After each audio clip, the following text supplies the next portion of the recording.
Imagine you are standing outside on a chilly November morning. You watch a parade go down Main Street in your town.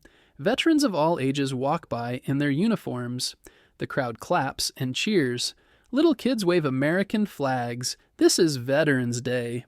What is Veterans Day really about, and why do we celebrate it every November 11th? To understand Veterans Day, we need to go back to November 11th, 1918. That is more than 100 years ago. On that day, something incredible happened.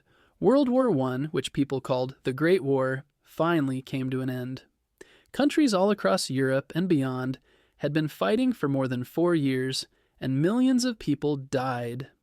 It was one of the deadliest wars in history. The fighting did not stop randomly. The countries signed an agreement called an armistice, which means they agreed to stop fighting. The armistice began at a very special moment. It started at the 11th hour of the 11th day of the 11th month. In other words, the war ended at 11 o'clock on November 11th, 1918. Imagine being a soldier and watching the clock tick toward 11 a.m., knowing the war would finally be over. The soldiers who survived felt great relief.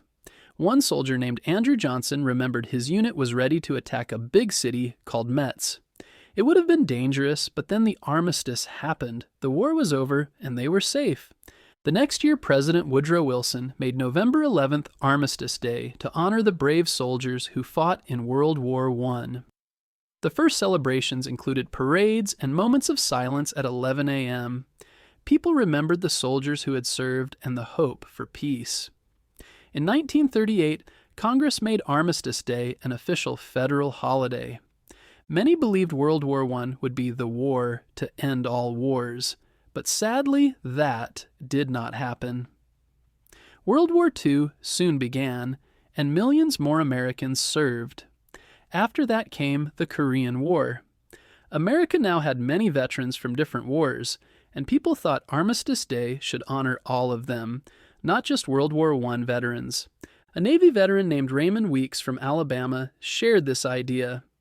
After returning home from World War II, he worked hard to change Armistice Day to Veterans Day. He wrote letters and talked to leaders in Washington, D.C. to convince them that all veterans deserved thanks. He even organized the first Veterans Day celebration in his hometown before it became official. Finally, in 1954, Congress changed the name to Veterans Day, and President Dwight D. Eisenhower signed the law. November 11th became a day to honor veterans of all wars.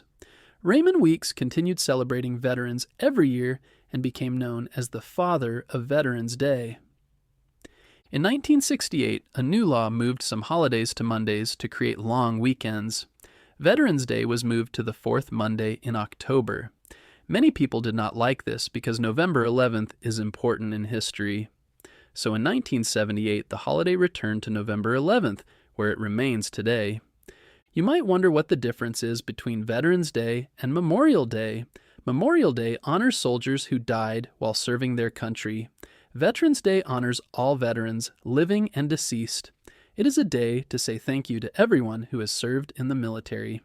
Today, Veterans Day is celebrated all across America. There are parades, school assemblies, and special events. Some restaurants give veterans free meals. People visit veterans' hospitals or call relatives who serve to thank them. Veterans serve our country in many different ways. Some fly planes, some drive tanks, some are doctors or nurses who help injured soldiers. Others work on ships or in the Air Force, Marines, or Coast Guard. Whether during war or peace, all veterans make sacrifices to protect our country and our freedom. Being in the military is not easy. Veterans may move far from home, miss holidays and important family moments, and sometimes face dangerous situations. Some come home with injuries or difficult memories. They deserve respect and gratitude for what they have done. This November, you can honor veterans in your own way. You can make a thank you card, attend a parade, or write a letter to a veteran in a hospital. You can also say, "Thank you for your service" to a veteran you meet. Those simple words mean a lot. So this November 11th, take a moment to think about veterans. Think about the soldiers who heard the clock strike 11 a.m. on November 11th, 1918. Think about everyone who has worn a military uniform to protect our country. Veterans Day is a time to remember their courage and show how grateful we are for their service.